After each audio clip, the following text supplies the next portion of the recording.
passer un temps... Ah, je demanderais qu'on augmente un peu mon micro parce que je ne saurais pas vraiment crier. Moi, je ne suis pas autre, je ne suis pas prophète. On va passer un temps dans la prière. J'ai aimé ce que l'apôtre a dit, une prière de foi. Amen. La prière de foi, ce n'est pas la prière de croire. Mais la prière de foi, c'est la prière intelligente. C'est-à-dire une prière où tu sais réellement ce que tu demandes et tu sais quel principe appliquer pour avoir réellement la réponse. C'est cela la prière de foi. Parce que la prière de foi, merci. La prière de foi, la foi, comme l'apôtre toujours le dit, la foi, c'est la connaissance. Donc, une prière de foi, c'est une prière de connaissance. Nous sommes à la convention, à une convention où nous nous attelons beaucoup plus sur le principe que Dieu a réservé un reste. Avant que nous puissions entrer en prière, j'aimerais que nous puissions avoir une pensée précise sur ce que nous appelons reste. C'est quoi ce reste? Ce reste, c'est tout simplement, c'est des personnes, des hommes et des femmes, juste en train de croire que ils sont parmi nous aussi. Amen. Ils sont parmi nous. Si tu crois être parmi ces restes-là, tu diras Amen. Amen. Je vais essayer de donner quelques caractéristiques de ces restes-là. Pour ceux-là qui vont se retrouver là-bas, ils vont prier avec moi. Et pour ceux-là qui ne vont pas se retrouver là-bas, eh bien, ces caractéristiques vous sont données pour que vous puissiez faire l'effort pour se retrouver aussi parmi le reste. Le reste là, c'est seulement des personnes, des hommes et des femmes qui font partie des actuels serviteurs et servantes de Dieu, tout simplement. Ce sont des personnes, c'est une catégorie de personnes qui font partie des actuels serviteurs et des actuelles servantes de Dieu. Ce n'est pas tous les serviteurs de Dieu, ce n'est pas toutes les servantes de Dieu, mais c'est une portion des serviteurs et des servantes de Dieu. Ces restes-là, c'est aussi des personnes qui ne sont pas encore dans le service de Dieu, proprement dit. Des hommes et des femmes qui ne sont pas encore des aspirants, comme on le dit. Ce sont ces restes-là. Ces restes-là sont en plus petit nombre. Ça, c'est aussi une vérité. Nous avons beaucoup de serviteurs de Dieu, beaucoup de servantes de Dieu, mais le reste là, selon la parole de Dieu, c'est en petit nombre. Donc, la voie est petite, la porte est serrée, il faut faire de la violence pour faire partie de ces restes-là. Ces restes-là, leur ligne de démarcation sera l'intégrité. Amen. Ces restes-là, leur ligne de démarcation sera la connaissance. Ces restes-là, leur ligne de démarcation sera, ils ne donneront pas des messages habituels. Des messages que vous aimez entendre. Ces restes-là seront des personnes qui ont accepté le sacrifice personnel. Amen. Ce ne sont pas des gens pour qui les gens se sacrifient pour eux, mais ce sont des gens qui se sacrifient pour les autres. Amen. Ce reste-là ne sont pas à la mode. Très important. Ce ne sont pas des gens qui sont à la mode. Lorsque je parle de la mode, vous savez, ce reste-là ne sont pas des leaders qui se laissent influencer par des gens. Ce sont là les restes. Alors nous allons prier par rapport à cela. Jésus-Christ, lorsqu'il parlait en ce qui concerne le leadership, Jésus-Christ a dit quelque chose de très important. Il dit, si un aveugle conduit un autre aveugle. J'aime beaucoup les paroles de Jésus-Christ parce que pour moi, je considère ces paroles comme étant des paroles absolues. Cela veut dire, selon Jésus-Christ, Jésus-Christ croit qu'il est possible d'être leader et être aveugle. Il est possible d'être apôtre, d'être prophète, d'être pasteur, d'être qui que ce soit et être aveugle. Nous allons prier par rapport à cela. J'avais dit, il peut se faire que vous ne vous retrouvez pas dans cette catégorie, mais il est possible que vous faites par vous-même entrer parmi ces restes-là. Ces restes-là sont caractérisés par la vue, la vision. Ils voient. Ce ne sont pas des leaders aveugles, mais ils voient. Ils savent où aller. Jésus dit, si un leader est aveugle. Donc pour Jésus-Christ, il existe des pasteurs, des prophètes, des évangélistes, des docteurs qui sont aveugles. Il existe. Pour Jésus-Christ, on peut diriger les gens tout en étant aveugle. Pour Jésus-Christ, le fait d'être pasteur, le fait d'être leader ne vous garantit pas la vision. Pour Jésus-Christ, le fait que vous êtes à la tête d'une église ne signifie pas que vous voyez. Ce n'est pas moi, c'est Jésus-Christ qui le dit. Alors, le reste ne sont pas des aveugles. Ce sont des gens qui voient. Nous allons prier. Eh bien, nous allons prier pour la vision. Prier pour la vision. Nous dirons, Seigneur, nous voulons que cette génération,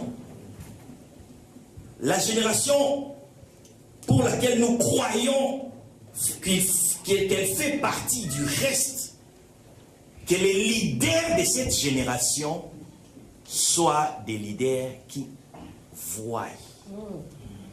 Que ces leaders soient des leaders qui savent où réellement ils amènent le peuple. Parce qu'en ayant la vision, en voyant, c'est alors qu'ils feront partie du reste. Nous allons prier pour l'Église, corps du Christ. Seigneur, nous dirons, Seigneur, fais que les leaders actuels et les leaders à venir soient des leaders qui ont une vision. Amen. Nous prions tous dans le nom de Jésus. Alléluia. Seigneur, nous prions pour la vision. Nous prions pour le leadership.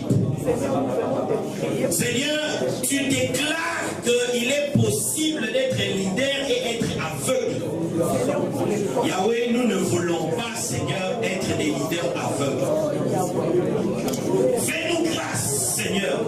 Fais-nous grâce de voir. Fais-nous grâce d'être des leaders qui possèdent une vision. Des leaders qui ont la capacité de voir. Nous ne voulons pas seulement être des pasteurs, être des dirigeants, mais nous voulons être des pasteurs, des prophètes, des apôtres, des évangélistes, des docteurs qui voient, Seigneur. Nous ne voulons pas diriger de manière aveugle, mais nous voulons diriger tout en voyant. Père, nous prions pour la vision. La vision dans le leadership. La vision au sein des dirigeants. La vision chez des pasteurs, des prophètes, des docteurs, des évangélistes, des apôtres. Oui, la vision. Nous prions pour la vision. Au nom de Jésus-Christ, nous avons ainsi prié. Nous disons tous Amen. Bien-aimés, nous allons encore prier. Nous sommes en train toujours de prier pour le leadership. En lisant la Bible, j'ai vu une situation qui m'a étiqué, qui m'a un peu attiré, qui a attiré un peu mon attention pour que je puisse encore vous donner cette requête de prière. C'était un leader qui était parti en retraite, qui était parti chercher la face de Dieu. Il s'agit de Moïse. Moïse, lorsqu'il est parti chercher Dieu, il a laissé son église auprès d'un autre leader. C'était son frère, Aaron. Et la Bible dit, lorsque Aaron est resté avec l'église de Moïse, Aaron s'est laissé influencer par les membres de l'église. La Bible, on ne voyait plus Moïse, le peuple ne savait pas où était le leader. Le peuple dit, ah, peut-être que le leader est mort. Alors, nous avons besoin d'un autre Dieu. Nous avons besoin d'une autre vision. Aaron n'a pas pu supporter cette pression. Il s'est laissé influencer. C'est alors que le veau d'or est arrivé. Le veau d'or n'a pas été fait par le peuple, mais le veau d'or a été fait par un leader. Le veau d'or n'a pas été, c'était l'idée du peuple, mais qui a été concrétisée par un leader. Lorsque les leaders se laissent influencer par le mouvement, lorsque les leaders se laissent influencer par la mode, eh bien le veau d'or s'installe. Les restes, c'est des personnes qui ne s'influencent pas, qui ne se laissent pas influencer. Nous allons prier, nous allons dire, Seigneur, nous ne voulons pas des leaders qui se laissent influencer. Nous ne voulons pas des leaders qui s'influencent parce qu'il y a l'argent. Non, parce qu'il y a une situation. Que les circonstances n'affectent pas la vision. Amen. La vision doit rester constante. En dépit des situations, en dépit des circonstances, la vision reste constante. Prions pour la constance dans le leadership. Nous prions dans le nom de Jésus.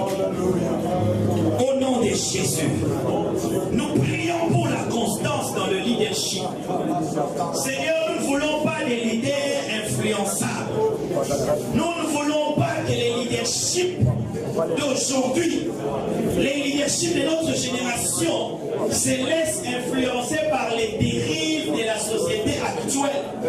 Nous voyons combien les dérives sont en train de monter. Combien, Seigneur, l'homosexualité, combien les hérésies montent aujourd'hui. Père, que le leadership actuel, Seigneur, soit préservé de toutes ces choses. Que le leadership actuel soit préservé de toutes ces choses. Nous voulons des leaders qui ne se laisseront jamais influencer. Des leaders qui ne se laisseront jamais influencer par le peuple. Des leaders qui resteront constants par leur vision. Merci Seigneur. Merci Seigneur. Merci pour le leadership. Au nom de Jésus-Christ, nous avons ainsi prié. Nous disons tous Amen. Bien-aimés, la Bible dit encore dans Ecclésiaste chapitre 10, verset 16, la Bible dit, malheur à toi, pays, dont le leader est un enfant. Malheur à une église dont le leader est un enfant. Il est possible d'être leader et d'être enfant. Et le prochain texte dit, heureux-toi, l'église dont le leader est des races illustres, dont le leader est adulte, dont le leader est mature, dont le leader est intelligent. Nous allons prier pour ces choses. Nous dirons, Seigneur, nous voulons un leadership intelligent. Nous voulons un leadership illustre. Nous voulons un leadership mature. Que l'enfance quitte les églises. Que les camélotes quittent les messages. Nous voulons des messages du temps convenable. Des messages intelligents. Des messages qui n'aboutissent pas le peuple. Prions prions pour cela dans le nom de Jésus-Christ. Nous prions tous ensemble. Alléluia. Oui, Seigneur. Nous voulons, Seigneur, un autre leadership. Un leadership intègre. Un leadership discipliné. Un leadership intelligent. Un leadership intègre. Un leadership basé sur le caractère. Un leadership illustre. Oui, Seigneur, nous prions pour ce leadership. Nous prions pour ce leadership. Père, manifeste-toi. Manifeste-toi particulièrement dans le leadership. Le leadership de l'Église. Le leadership de l'Église. Le leadership de l'Église. Le leadership de l'Église. Le leadership de l'Église. Au nom de Jésus-Christ, nous avons ainsi prié. Nous disons tous Amen. Bien-aimés, Jésus avait dit aux disciples, il leur a dit, ne quittez pas encore Jérusalem, attendez le Saint-Esprit. Pour recevoir le Saint-Esprit, le disciple ne faisait qu'une seule chose. Pour recevoir la promesse, pour voir l'accomplissement de la promesse, il ne faisait qu'une seule chose. Il attendait. Il attendait. Et dans cette attente, il faisait une autre chose qui était la prière.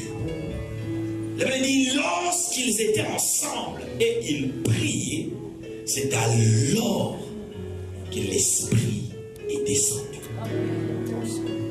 Lorsque nous prions ensemble, eh bien, c'est à quoi nous attendons peut arriver. Pour eux, ils ont attendu 50 jours. Je ne sais pas, peut-être pour nous, ce sera quelques minutes. Peut-être ce sera quelques heures. La Bible dit dans Malachie chapitre 2, il dit, c'est dans la bouche du sacrificateur qu'on doit trouver la sagesse. C'est dans la bouche du leader qu'on doit trouver la sagesse.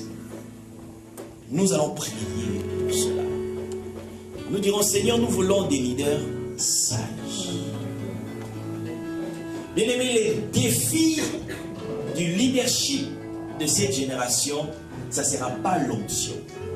Parce que nous avons vu là où l'onction nous a amenés. Nous avons utilisé l'onction, mais nous n'avons pas encore utilisé la sagesse. Nous allons prier, nous voulons des leaders sages. Des leaders qui marchent avec les 7 esprits. Pas qui marchent avec un esprit du Saint-Esprit, mais qui marchent avec le Saint-Esprit du Saint-Esprit. Les 7 esprits, c'est l'intelligence, c'est la sagesse, c'est la force, c'est l'intégrité. Nous disons, Seigneur, nous voulons des leaders sages. Des leaders, lorsqu'ils ouvrent la bouche, eh bien, que des professeurs, des scientifiques puissent s'étonner de l'intelligence, de la sagesse qui coule de leurs paroles. Soupirons pour ces genres de leadership. Nous prions dans le nom de Jésus-Christ. Alléluia. Seigneur, c'est le leadership. Nous soupirons vers ces leadership. Je soupire, Seigneur, vers ces leadership. Je soupire vers ces leadership, Seigneur. Un leadership qui définira, Seigneur, l'intelligence de ce monde. Un leadership qui définira, Seigneur, la philosophie de ce monde. Un leadership qui définira la science de ce monde. Seigneur, la sagesse, l'intelligence, la force, la crainte, le conseil, Seigneur. Oui, Seigneur, c'est vers ces leadership que je soupire, Seigneur. C'est vers ces leadership, Seigneur. C'est vers ces leadership que je soupire. Je soupire vers ces leadership. Je soupire vers ces leadership, Seigneur. Je soupire, Seigneur. Seigneur, nous attendons ces leadership. Nous attendons ces leadership. Merci. Merci, Seigneur. Merci, Jésus. Merci. Bien-aimé, remerciez Dieu. La Bible Quelqu'un prie qu'il croit qu'il a reçu. S'il ne doute pas dans son cœur, il verra l'accomplissement de sa prière. Tu vas prier, tu vas dire Seigneur merci parce que tout ce que j'ai demandé, tout ce à quoi j'ai prié, je verrai l'accomplissement. Nous prions dans le nom de Jésus-Christ. Alléluia. Merci Seigneur. Oh toi qui écoutes les prières, toi qui exauces les prières, tout le peuple viendra à toi Seigneur. Nous te bénissons Seigneur. Nous te rendons grâce. Merci pour la prière. Merci pour la prière. Merci Jésus. Sois béni. Sois béni. Sois béni.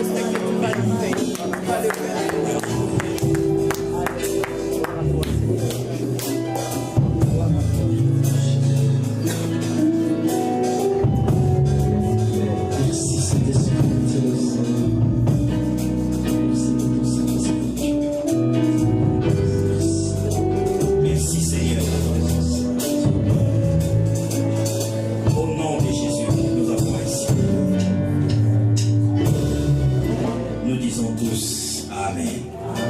Amen. Ici, on acclame le Seigneur.